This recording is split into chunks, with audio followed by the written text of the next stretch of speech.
Al-Quran. Sebelum masuk ke pembahasan, saya akan memperkenalkan diri terlebih dahulu. Perkenalkan, nama saya Dwi Rahmat Ramadan dengan NIK 0602032413 dan teman saya yang bernama Dwi Arif Yadar Rahmatullah dengan NIK 0602032413. Oke, sekarang kita lanjut ke pembahasan memahami Al-Quran. Yang pertama yakni kita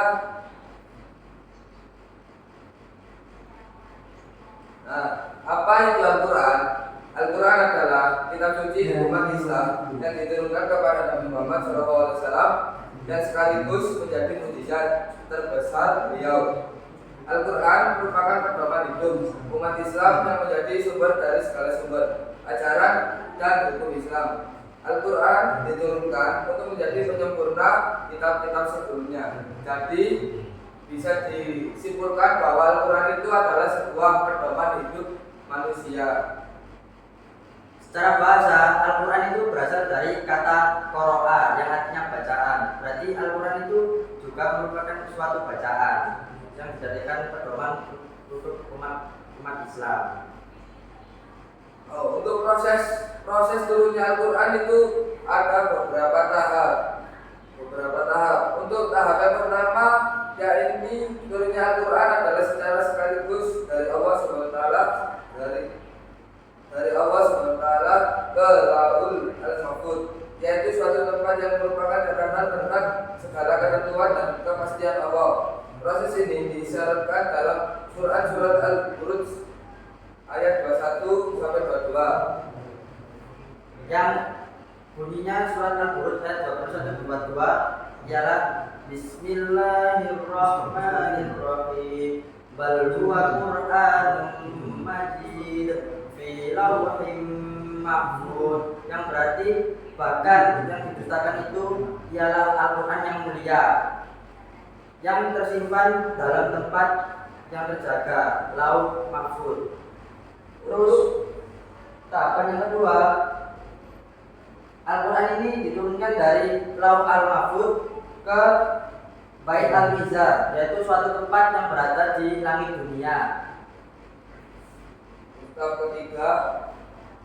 ketiga, Al-Quran diturunkan dari Bait al-Mizar kepada Nabi Muhammad SAW secara berangsur-angsur melalui perantara malaikat Jibril sesuai dengan permasalahan dan kebutuhannya. Maka bisa disimpulkan bahwa Al-Quran itu diturunkan kepada Nabi Muhammad SAW yang sekaligus menjadi mukjizat terbesar.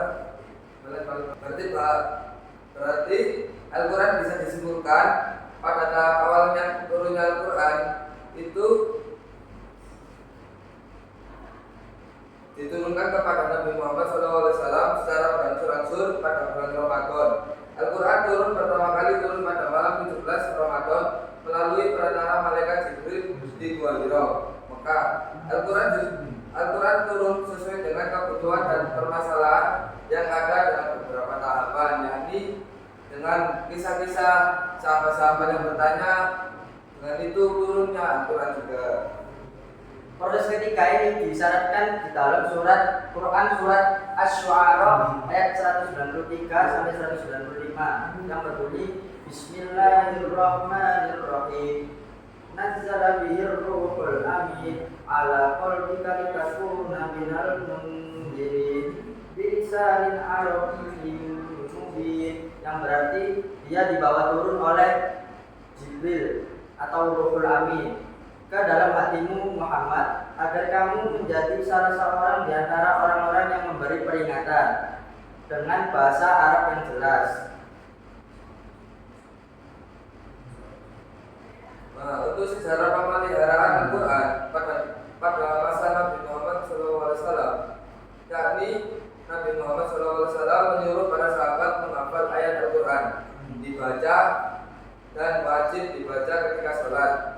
Ketika ada ayat yang turun, Rasulullah SAW memerintahkan sahabat untuk menghafalkan yang kemudian dituliskan di bebatuan, pelepah kurma, kulit, binatang, dan benda-benda yang lain yang tipis dan bisa diisi dengan tulisan.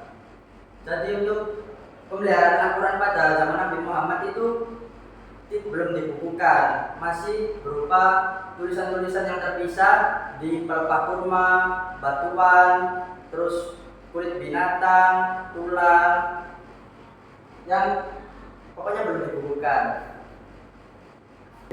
Untuk pengumpulan Al-Quran pada masa Abu Bakar As-Siddiq, ya di sini saya akan membahas pengumpulan Al-Quran pada masa-masa sahabat Abu Bakar As-Siddiq ya.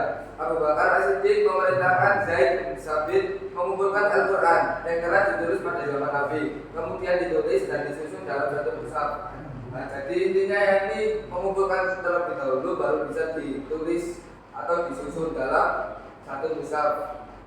Setelah disusun itu, kemudian mushaf itu diberikan kepada Abu Bakar yang disimpan sampai beliau wafat. Kemudian setelah beliau wafat, diteruskan ke kekhalifahan Umar sampai beliau wafat juga, yang kemudian dipegang oleh Hafsah putri Umar atau istri Nabi Muhammad SAW. Dan kemudian proses pembukuan Al-Quran berlanjut pada masa kekhalifahan Utsman bin Affan. Pembukuan pada masa Utsman bin Affan, yakni Utsman memerintahkan Zaid bin Sabit dan 3 sahabat lain menulis dan memperbanyak Al-Quran yang telah dikumpulkan pada masa kepemimpinan Abu Bakar, lalu dibagikan ke daerah-daerah kekuasaan kaum muslimin.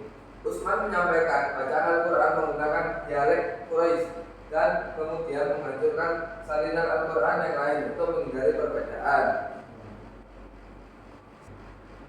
Kemudian Al-Quran yang telah dikumpulkan dan ditulis pada sama Utsman bin Affan ini disebarkan ke negara-negara kekuasaan Islam. Quran yang ditulis itu ada 5, kemudian dibagikan ke pemimpin-pemimpinnya. Jadi kesimpulan pada judul ini, yakni Al-Quran merupakan kitab suci yang spesial karena kitab suci ini diturunkan untuk menjadi penyempurna kitab-kitab sebelumnya. Al-Quran juga mempunyai nama lain yang sesuai dengan fungsinya, seperti Al-Furqan, Al-Huda, dan As-Shifa, dan lain-lain. Dan Al-Quran diturunkan kepada Nabi Muhammad SAW secara berangsur-angsur sesuai dengan keperluan, seringkali turun karena pernyataan para sahabat yang diajukan kepada Rasulullah agar membenarkan tindakannya. Namun banyak juga surat dan ayat yang turun tanpa adanya sebab pertanyaan ataupun kejadian tertentu. Al-Quran juga merupakan kitab yang sangat dijaga kemurniannya karena dalam kandungan Quran surat Al-Hijr ayat 9 yang artinya sesungguhnya kamilah yang menurunkan Al-Quran dan kami pula yang memeliharanya. Ayat tersebut menyatakan bahwa Al-Quran sangat dijaga dan dipelihara keaslian oleh Allah Subhanahu wa taala.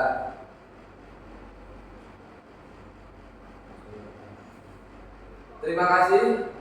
Baiklah, itulah presentasi dari kami. Mungkin ada salah kata, salah perbuatan dan lain-lain. Saya memohon maaf dan teman saya dan saya wakili. Saya memohon maaf yang sebesar-besarnya. Sebelum saya tutup, saya ada pantun buat kalian. Ada bunga, baunya harum, tumbuhnya di atas batu. Teman-teman jangan lupa tersenyum. Wassalamualaikum warahmatullahi wabarakatuh.